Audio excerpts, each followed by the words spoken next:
Bienvenidos y bienvenidas a este nuevo capítulo de La vida de Alicia Eguren, un espacio donde recuperamos la vida y la obra de Alicia Eguren, una mujer que dedicó cada instante de su existencia a la militancia, la escritura y la lucha por la emancipación de los pueblos. En el episodio anterior recorrimos la segunda etapa de su vida, marcada por la proscripción del peronismo y la consecuente resistencia del movimiento. Su relación sentimental, política e intelectual con John William Cook y las resonancias de la Revolución Cubana. Hoy nos meteremos de lleno en la tercera y última etapa de su vida, la década del 60 hasta su desaparición en 1977. Este es un periodo marcado por la radicalización política, las transformaciones del peronismo de izquierda y también por la represión feroz que trajo la dictadura cívico-militar.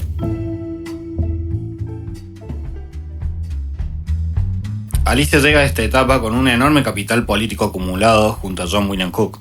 Sus viajes a Cuba, el contacto con líderes revolucionarios y su esfuerzo intelectual para acercar las teorías marxistas al peronismo hicieron de ella una figura clave dentro del movimiento. Es que, según Maceo, para Alicia y para John, la Revolución Cubana, más que un descubrimiento, fue una confirmación. La revolución como uno de esos destinos posibles para el peronismo, la vía para ingresar en el camino de la coherencia y no quedarse estancadas y estancados en la tolerancia de una incoherencia paralizante. Es más, Alicia y John dejarán su propia impronta en el proceso revolucionario cubano. En el perfil que asumió la Revolución Cubana, por lo menos en su primera década, hay contenidos y entonaciones de Alicia y de John.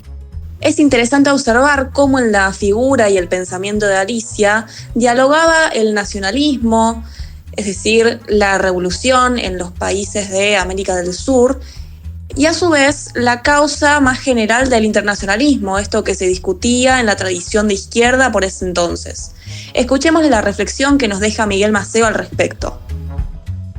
En el internacionalismo de Alicia Eguren podemos hallar indicios de una articulación entre lo nacional, lo social y lo democrático. Especialmente en este plano, Alicia es tributaria de la influencia de la Revolución Cubana, posiblemente una de las expresiones históricas más elevadas del internacionalismo revolucionario, por ser generosa, práctica, concreta, realista, etc. Bueno, y sobre todo por su fuerte contenido anticolonial. Además, en este internacionalismo, el corte entre la dimensión nacional e internacional se desdibuja, porque lo nacional se concibe como momento de lo internacional y viceversa. En nuestra América, por lo general siempre existió un vínculo muy estrecho entre el internacionalismo proletario, lo que llamaba internacionalismo proletario, y la idea neobolivariana de federación de repúblicas socialistas, o sea, la idea de un patriotismo continental que en su momento supo proponer Manuel Ugarte. Bueno, Alicia es un poco heredera, ¿no?, de esa tradición que articula el internacionalismo proletario con la idea neobolivariana de la Federación de Repúblicas Socialistas de nuestra América. Y también tengamos en cuenta que en las décadas del 60 y el 70, Cuba estaba en el ojo de la tormenta.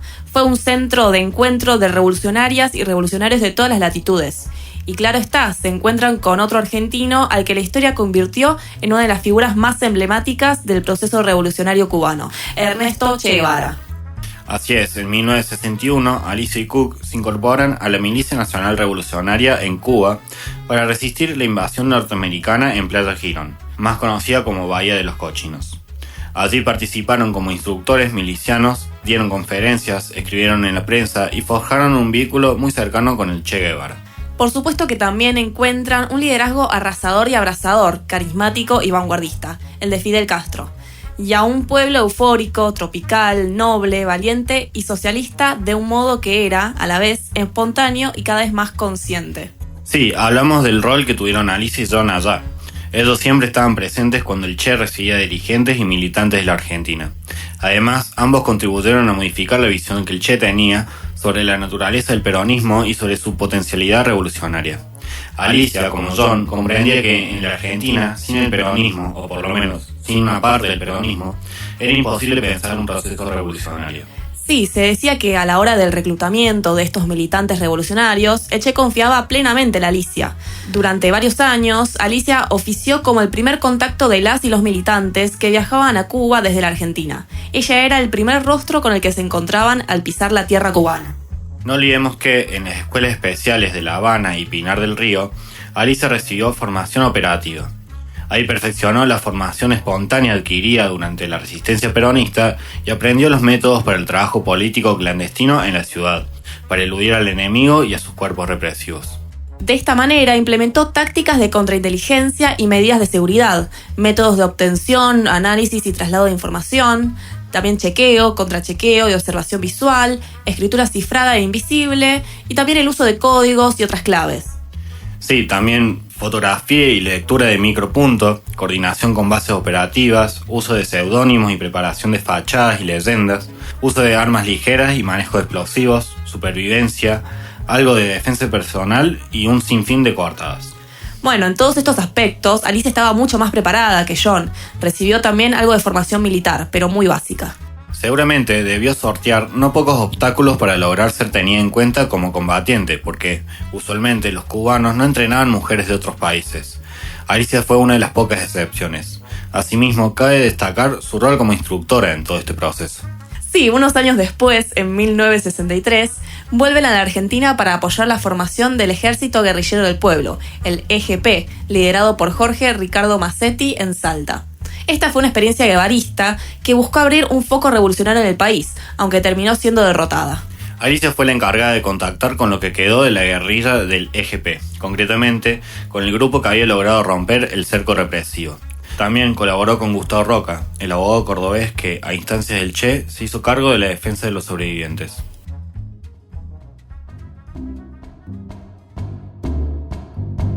Aquí cabe destacar que ni Alicia ni John estaban plenamente de acuerdo con esta tentativa guerrillera. Consideraban que no era el momento adecuado, dado que el contexto político había cambiado en la Argentina. No dejaron de señalárselo enfáticamente al Che. Pero además, Alicia y John subordinaban la lucha armada a la acción insurreccional de masas en particular y a la lucha de masas en general. Sus diferencias no menguaron su solidaridad con ese experimento cuyas limitaciones palpaban ni antes, ni durante, ni después. Años más tarde, y una vez de vuelta en Argentina, en 1964, John y Alicia fundan la Acción Revolucionaria Peronista, la ARP, con ayuda de los grupos de apoyo del EGP. El objetivo fue nuclear distintas agrupaciones peronistas de base que estaban marginadas de la estructura oficial del movimiento. Allí intentaron debatir críticamente las contradicciones internas del peronismo y también darle coherencia a su ala revolucionaria. Para el ARP, las instancias burguesas, reformistas, populistas, estaban definitivamente agotadas en la Argentina. La lucha armada aparecía entonces como un camino válido y eficaz para derribar el sistema capitalista. Aunque esto no la llevó a aceptar el foquismo. La ARP nacía con el objetivo de preparar a la clase trabajadora argentina a nivel ideológico, político y también material. Como en 1963 había llegado Ilia al gobierno, en el orden político se garantizaron las libertades públicas. Y aunque las posibilidades de expresarse libremente no eran iguales para todos los sectores, en líneas generales las condiciones eran más favorables que en los periodos anteriores signados por la dictadura de la Revolución Fusiladora o por el Plan Conites. Sí, con el gobierno de Ilia, el peronismo pudo presentarse a elecciones legislativas, aunque Perón continuó proscripto. Este fue uno de los motivos que generó el enfrentamiento entre el gobierno y los dirigentes sindicales que se identificaban con el peronismo. Por su parte, la CGT en el 64 desarrolló un plan de lucha con huelgas y ocupaciones de fábricas. Pero el gobierno de Ilia, con una legitimidad recortada y sin apoyos políticos sólidos, no contaba con el apoyo ferviente de los grandes grupos económicos vinculados al sector agropecuario y a las grandes empresas extranjeras. Así, poco a poco, se fue dando un clima cada vez más favorable a un golpe militar.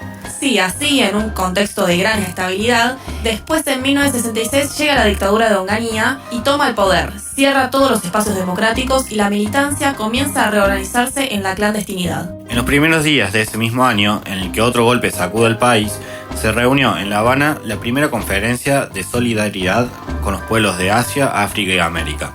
conocida como la Tricontinental. Sí, ahí con el apoyo de Fidel a instancias del Che y con sede en Cuba, nacía un ámbito destinado a difundir y apoyar la lucha revolucionaria de todos los países del mundo.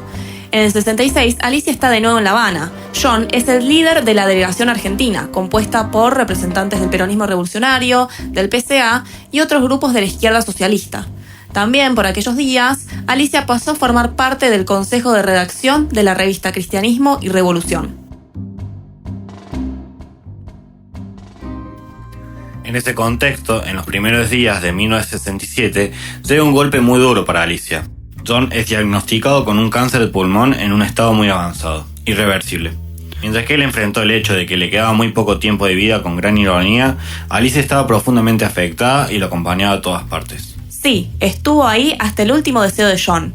A mediados de 1968, reúnen a sus compañeros y compañeras de militancia en el sindicato de farmacia en condiciones de clandestinidad. Pero esto no era solo para despedirse, sino para organizar el primer congreso de tendencia revolucionaria del peronismo.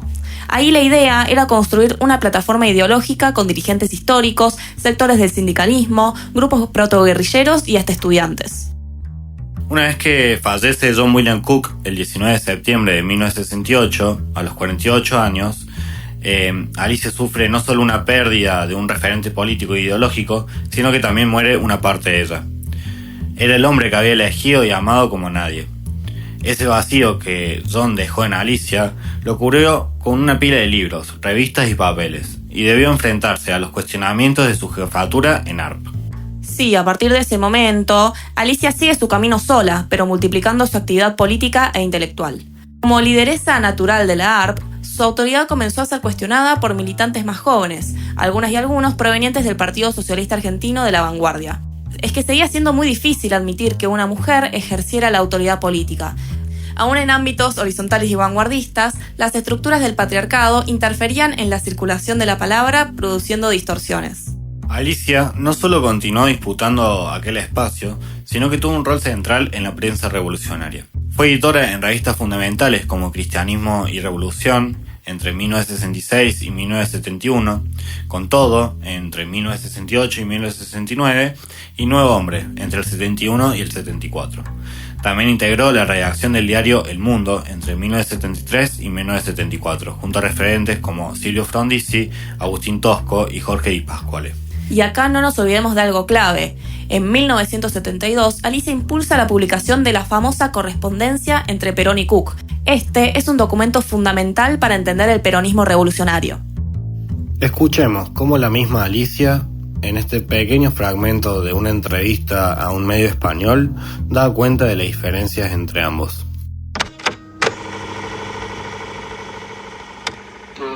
Estos 18 años, desde el punto de vista de la clase obrera, esa lucha era indivisible de la lucha por la vuelta de Perón. Si usted ha leído la correspondencia entre Perón y Cook, se dará cuenta de las diferencias ideológicas que existían entre los planteos del uno y del otro, y al mismo tiempo de cómo esas diferencias se dan, que en un principio son por lo menos visiblemente pequeñas, en el periodo en que se enfrentan muy abiertamente a una dictadura militar terrible, un poco al estilo de la chilena,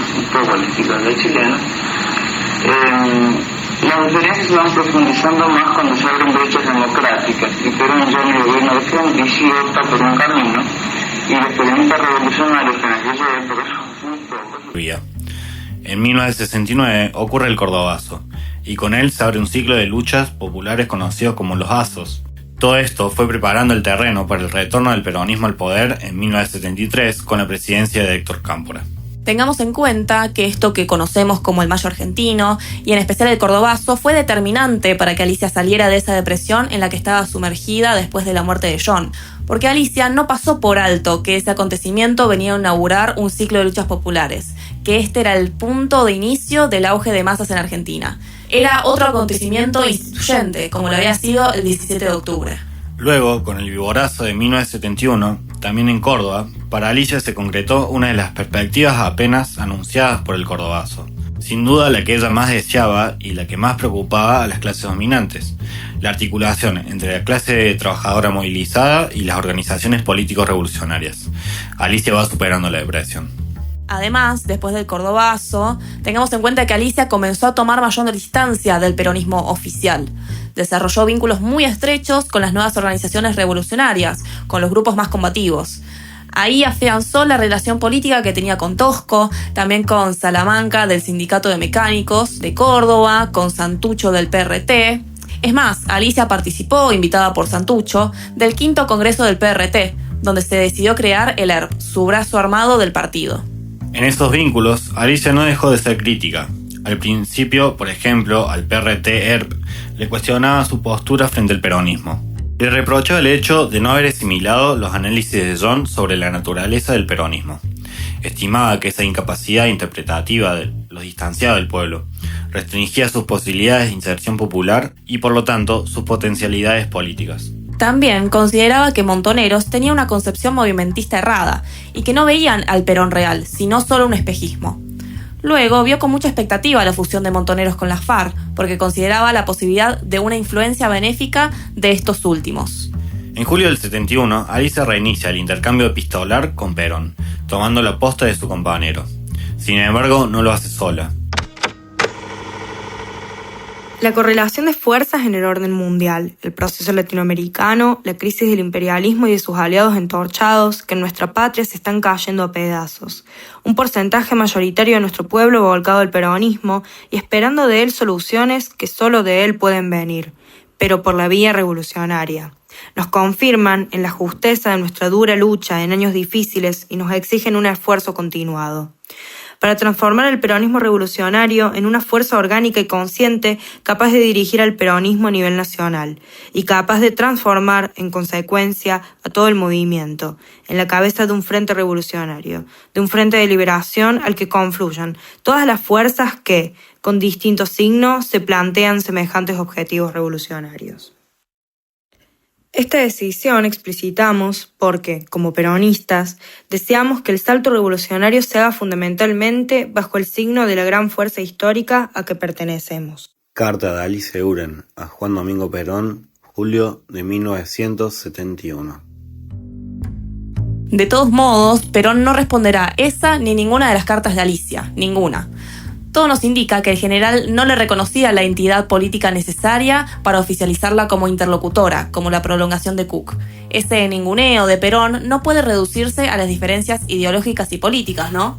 A comienzos de la década de 1970, los encuentros de Perón con los representantes de la tendencia revolucionaria del peronismo no eran extraños. Sin duda, pesaba el machismo imperante en la política argentina. Tal vez la única mujer que Perón reconoció como interlocutora válida fue Evita. Además, el estilo político de Alicia era crudo, directo, irreverente, inhibitorio y exigente. Esto era intolerable para el general, porque Alicia era considerada una loca que, como tal, solía decir verdades. Luego, cuando ya se hablaba del retorno de Perón, Alicia se mostrará parcialmente conforme con las condiciones. Distaban de lo que ella pretendía, pero el balance final terminaba siendo positivo. Era un retorno anti-GAN, sin pactos ni condicionamientos de la dictadura, generaba mejores condiciones para una política popular y por lo tanto para los sectores revolucionarios. Alicia sabía que el tiempo que se abría era complejo. Veamos cómo lo dice en una carta a Cámpora el 20 de noviembre de 1972. El peronismo lleva un desgarramiento profundo interno. Ni es uno ni está unido en sus objetivos. Usted lo ha vivido. El objetivo del peronismo no es la vuelta de Perón a la patria, es la vuelta de Perón para encabezar una revolución. A pesar de todos sus cuestionamientos, Alicia participará en la campaña electoral de Cámpora y del Frejuli. Como de costumbre, pondrá el cuerpo, aun cuando su apoyo fuera crítico y a regañadientes. Pero además, muchas cosas cambiaron en el país entre 1971 y 1973. Por otra parte, muchos de sus compañeros integraron las listas del Frejuli. León Cano y Atilio López eran, respectivamente, candidatos a gobernador y vicegobernador de la provincia de Córdoba.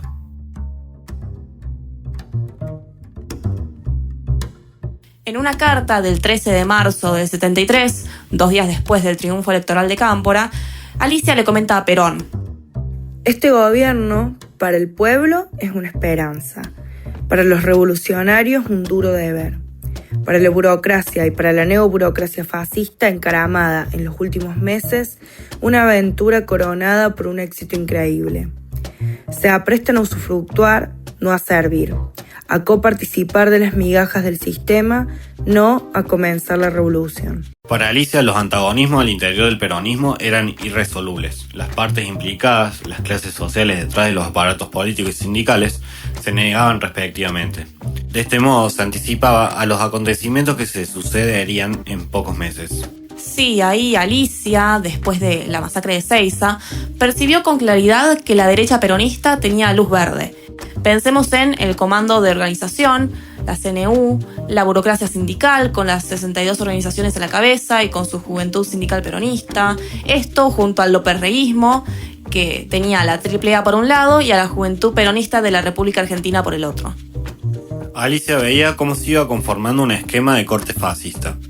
Prácticamente fue una de las primeras militantes en tener información sobre la AAA y sus planes. A partir de la masacre de Seiza, Alicia comenzó a sufrir ella misma amenazas reiteradas. Nada nuevo para una mujer curtida como ella, pero el clima ahora se presentaba mucho más denso, como una carga de violencia inédita.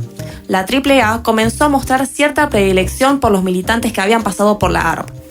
En 1974, tras la muerte de Perón, asume Isabel Martínez, y todos los problemas no hicieron más que agravarse.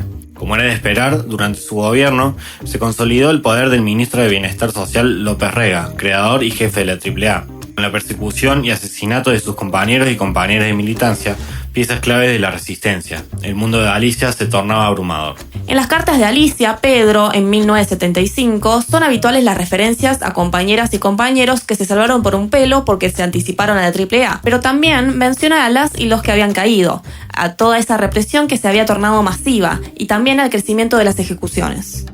El 24 de marzo de 1976 se instaura la dictadura cívico-militar más sangrienta de nuestra historia. A partir de ahí, Alicia, por su condición de cuadro político de primer nivel, sus funciones articuladoras entre las diferentes organizaciones revolucionarias y entre estas y el movimiento obrero y popular, su rol como enlace privilegiado con la Revolución Cubana, se había convertido en uno de los blancos principales de la política represiva de la dictadura militar, una política armada. En este contexto, Alicia alterna entre la casa paterna de Castro Barros, su departamento de la avenida Callao al 555 y otro en el barrio de Flores. Luego, cuando se queda sin lugares seguros, duerme en hoteles diferentes cada noche. Ella evita registrarse, llega muy tarde y se retira muy temprano. Alicia no quería irse. Solía decir que ella sabía lo que era el exilio de una revolución derrotada. Le costaba tomar la decisión de salir del país, aunque no le faltaban posibilidades y recursos. Siempre tenía alguna excusa. Las últimas cartas que Alicia le envía a Pedro prácticamente son listados de personas caídas, muertas, desaparecidas, compañeros y compañeras. Y estas cartas reflejan un sentimiento de derrota, de desmoralización y marasmo. Mientras tanto, ella no parecía estar dispuesta a abandonar su postura. Ella decía, yo voy a morir con esta generación que son como mis hijos. Hasta la embajada de Cuba en la Argentina, con el embajador aragonés Navarro a la cabeza, a instancia de Barba Roja y del mismísimo Fidel, intercede para que Alicia salga del país. Pero estos y otros intentos fueron en vano. Lo cierto es que Alicia se encargó de dilatar todo trámite vinculado a su salida del país. Todos los testimonios coinciden en este punto. El 26 de enero de 1977, Alicia fue privada de su libertad ilegalmente en la vía pública. Se dice que como detenida desaparecida estuvo en la ESMA. Luego la arrojaron al Río de la Plata o al mar, desde un avión o helicóptero, junto a sus sueños colectivos de igualdad e injusticia. Varios testimonios coinciden en que Alicia fue trasladada en abril de 1977. Tenía 52 años. En esa temporada en el infierno, Alicia pudo mascullar palabras de espanto, pero no entregó un nombre, una dirección, nada. No vaciló. No renunció a su historia. La humanidad de Alicia estaba acorazada, no tenía fisuras. Heroína histórica, heroína del pueblo, invulnerable al enemigo. Así se cierra la vida de Alicia Eguren, con la coherencia de haber entregado todo por sus ideales. Poeta, intelectual, militante revolucionaria. Alicia fue una mujer que supo unir el pensamiento y la acción y que todavía hoy nos inspira a seguir construyendo un proyecto emancipador. En el próximo episodio vamos a profundizar en la Alicia desaparecida. En la Alicia desaparecida no solo de la historia, sino también de un movimiento. Gracias por acompañarnos en este recorrido. Esto fue La vida de Alicia. Nos escuchamos en el próximo capítulo.